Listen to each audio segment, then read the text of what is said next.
congratulations. Yeah, because I really enjoy all the presentations, especially to PolyU and also University of Hong Kong to promote the movement of infusions educations in Hong Kong. I think this is a very good idea, and I also hope that these ideas could also spread to other countries in Asia. And so I also want to thank ZeShan Foundation, because I think with their support, PolyU and Hong Kong U can actually start this initiative. And I think one thing that I think is very good is you have a delegated team that can work with different schools and to promote the infusions educations. And what I want to do is I'm going to say after the presentation, I actually think that I think of 6E. 6E, first E actually is about education. Yeah, because after listening all the presentation, I think we are all here to create the education platform and then to let our young people to understand more about the aging opportunities and issues nowadays in Hong Kong. And this is a very good platform that we can do other than students, but we also actually also educate our senior, but at the same time also empower our senior. I like the idea of academic champions. Yeah, and I think this is actually a very good empowerment to our faculty members, because we understand that if we want to promote Geron-Infusion education, we need faculty members to buy in. And I think having the idea of academic champions is very important. Yeah, and the third E that I actually think of is engage. Yeah, and throughout all the presentations, and you actually mentioned about different ways to engage with the senior and also students in terms of service learning, field trip, and also workshop. And the next E that I have in mind is enable. Yeah, and what Vivian actually mentioned about you enable to develop the smart curriculum platform. And I think this is very good because you create the teaching and learning resources that can share within your university, and hopefully you can also share to other universities around the world. Yeah, because this is a very good initiative. And then the next E that I have is envision.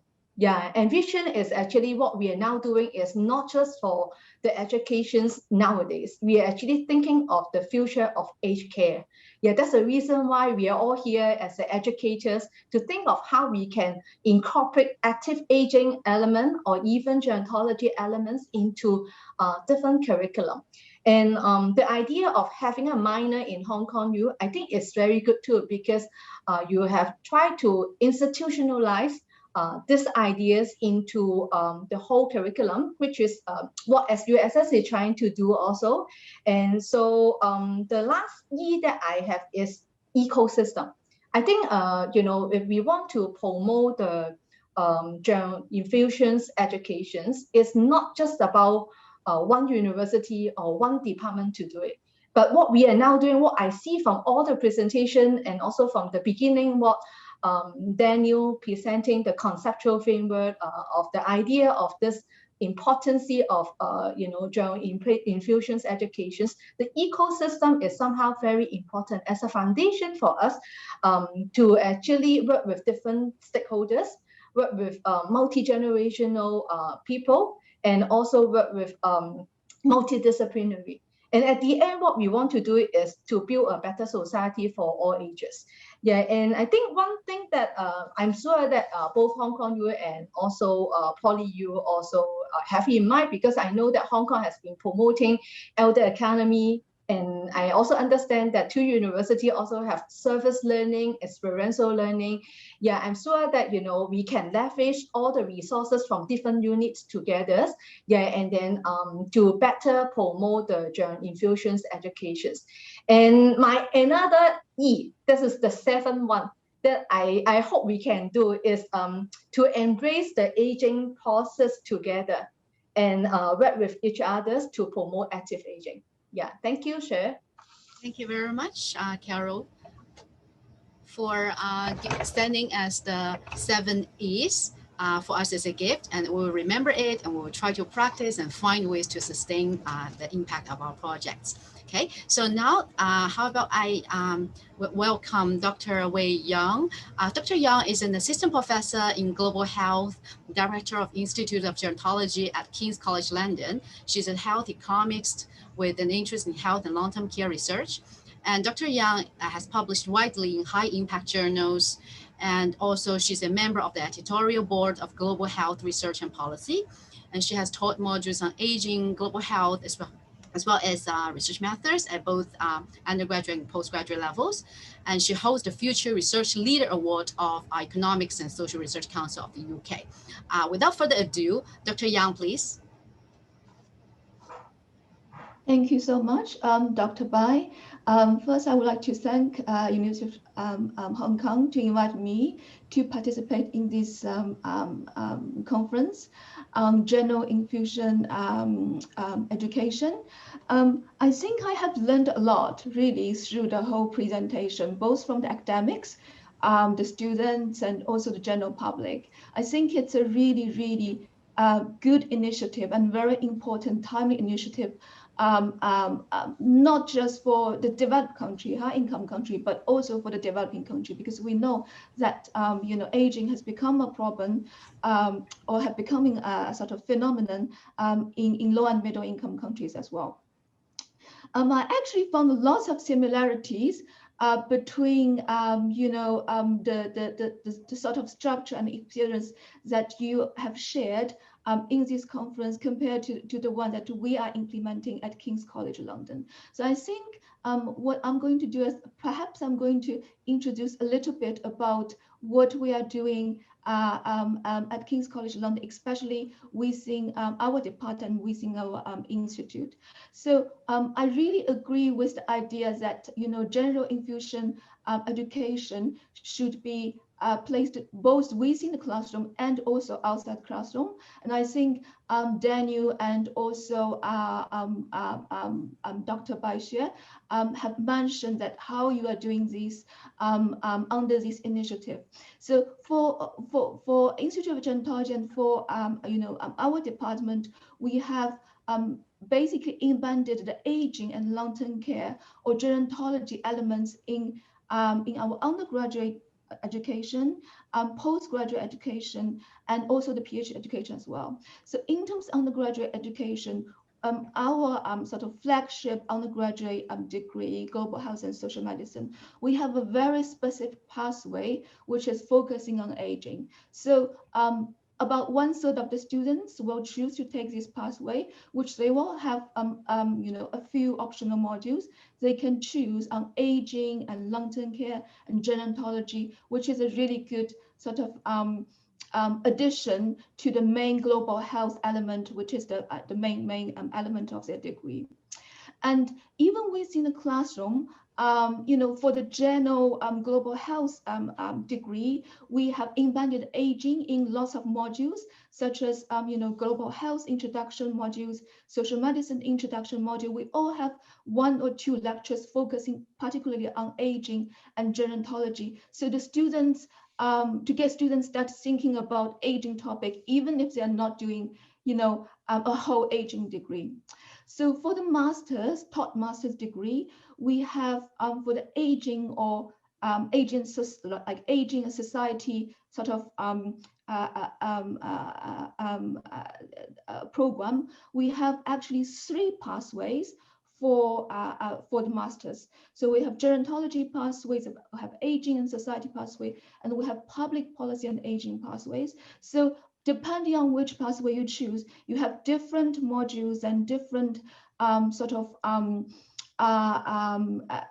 activity that you can choose to finish your master's degree.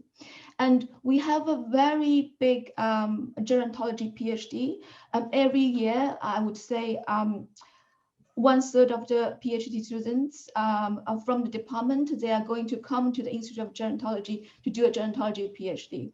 And we have a group of PhD and early career researchers, which we call GROW group, GROW as growing, which we focus on how to train the next generation researchers in the area of aging and gerontology, and which is, I think, really helped to raise awareness of the importance of aging and gerontology research in the whole, health and health policy, area. I think I really agree with you that it is very important that we have some education elements outside the classroom. So for us, we have really good collaboration relationship with international organizations such as WHO and some of the UK non-profit organizations and charities such as Age UK. We hold those annual lecture events with Age UK every year.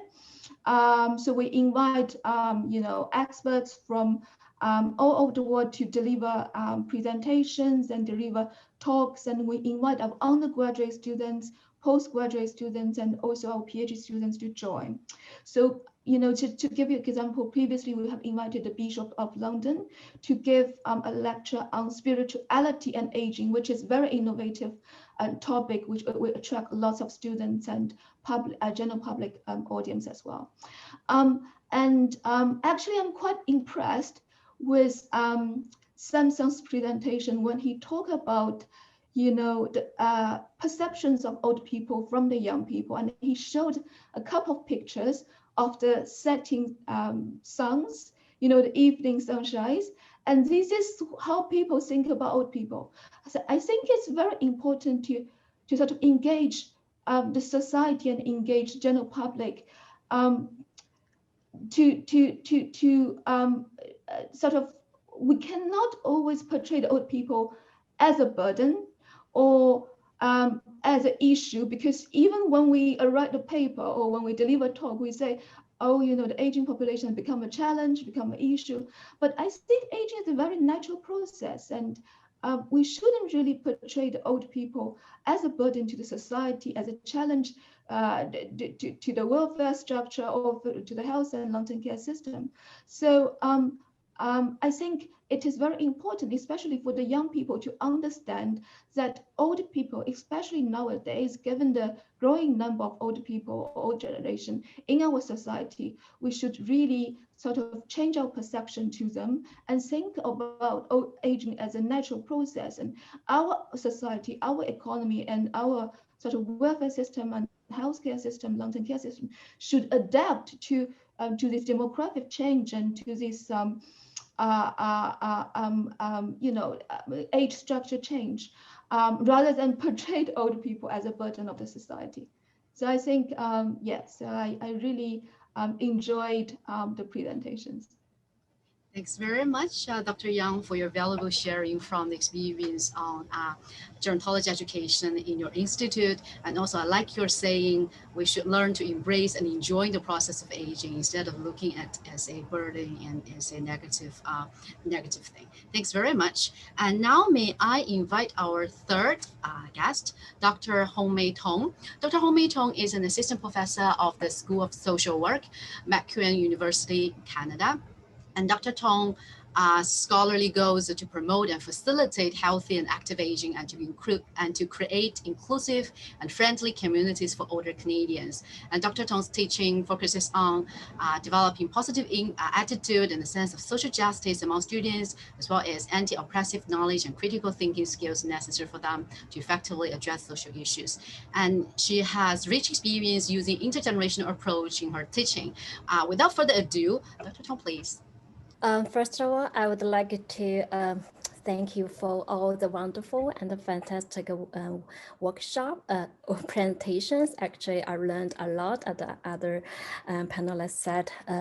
Particularly, I was in Canada. It seems really different, like a context, but as Dr. Low said, aging is everywhere. So we all facing the huge aging population and the demanding needs of how to training social workers and even other like students know more about aging issues. And so I think all the program, Geron-Infusion program education is really timely, address the demanding needs, as Dr. Lai said, as the really time needed. And through all the presentation, I know you integrated a lot of resources and collaborate each other and from different universities, particularly PolyU and Hong Kong University. So put lots of effort and I really like the academic championship and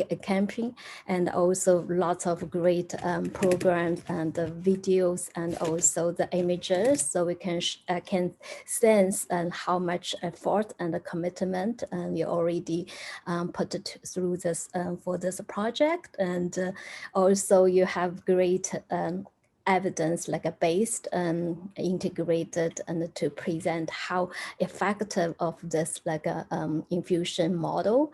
I really admire you can work together and for like work together and to make this changes and to for make social changes. And yeah, so for my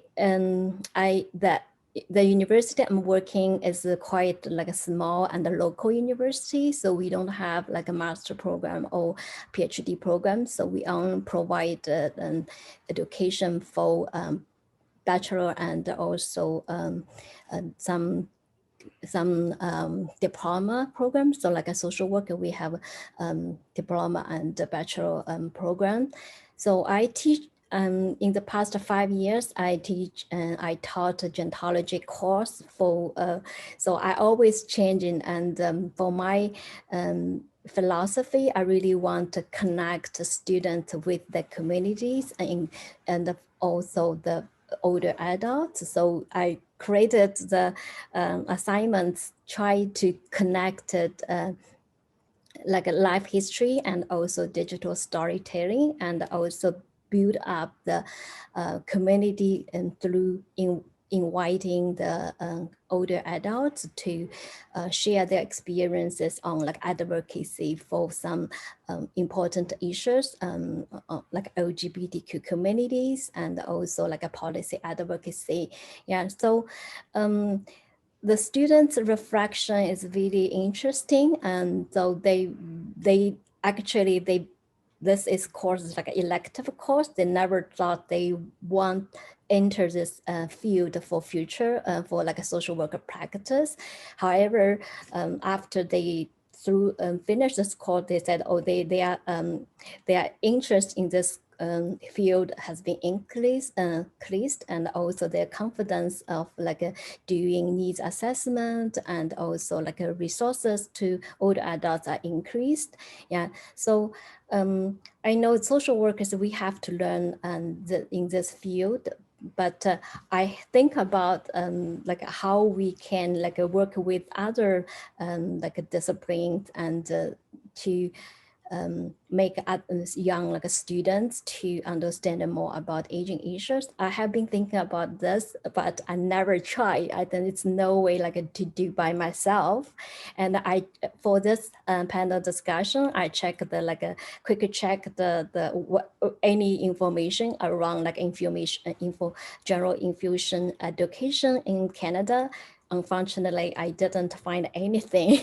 Yeah, so but I do know some agencies, they provide like a intergenerational approach, for example, just a few days ago with Chinese New Year. So they, the Chinese communities, they invite the elders to share their how they spend like a Chinese festival with, and also the young students and also some adults. So they share their experience with Chinese festivals. And also the city like Edmonton are based in provide an intergenerational toolkit. So they try to promote promote the intergenerational approach. So the schools like in like my daughter, my son, their schools also integrate some activities with elders. So they use like agency, they have the field trip, so they take to some long-term care facilities like before the COVID, so I can see the intergenerational approach is really promoted in Canada, but like in post-secondary institutions, I didn't see any infusion like programs. Yeah, so we probably needed to learn a lot, and also needed to put more effort and to have great support and also collaborations to, if we want to promote this like similar like a model in Canada, but it's long way to go. Yeah, so I think that's it. Thank you so much and for all the wonderful sharing, and I really appreciate for this opportunity to learn. Thanks a lot, Hong Mei, for your valuable sharing on the international intergenerational approach and how it was used in the aging-related education in Canada. And also thanks very much for your encouraging comments for our initiative here. And we do enjoy working as a team in this project. And I really wish we could have longer time to continue the discussion, but we have to wrap up the discussion now. So may I invite all of the panel members to use one sentence to like your concluding remarks and to call for action from the floor. Okay, may I invite Dr. Ma first? Yeah, I think as what I have mentioned in my sharing, I think embrace aging is very important. Yeah, and also I think one thing that I actually didn't mention about actually our university have this gerontology program, and then we actually also work closely with other disciplines to promote gerontology in their curriculum. So something what we actually need to do is bear in mind, we actually need to have a multi-generation and multidisciplinary approach to promote active aging. Yeah. Okay, thanks, Dr. Ma. And how about Dr. Yang? Yeah, I think it's very important for us to embed general infused elements in our education, not just for higher education, but also like Dr. Tom mentioned, for kindergarten, for primary schools, and for secondary schools, even younger generations, they should start to understand, the aging and to respect old people and not treating them as a burden of the society. And I think this is the way to train the next generation researchers and pioneers in the field of gerontology and aging research. Yeah. Thanks very much, Dr. Yang. And Dr. Tong, please. Just one sentence, right? So I want to say aging is with about everyone, and we need to work together, and let's do together. Okay, thank you. And how about Professor Lai? Well, I think that it is important for us to remember the impact of what we have achieved. It's not just about increasing knowledge, but changing the way that we deliver learning through a more infused approach to reach to the teachers, to the students, and the general public. And I look forward to us working collaboratively further to deepen our knowledge and learning for the benefit of our aging society. Thanks, Professor Lai. And how about the one sentence from Dr. Low?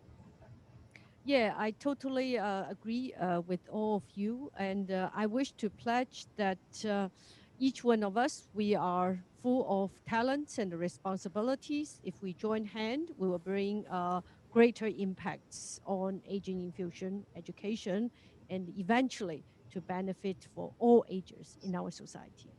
Okay, thanks. It's my turn. So my sentence is IAAE, I take active action for promoting Geron-Infusion Education. Come and join us.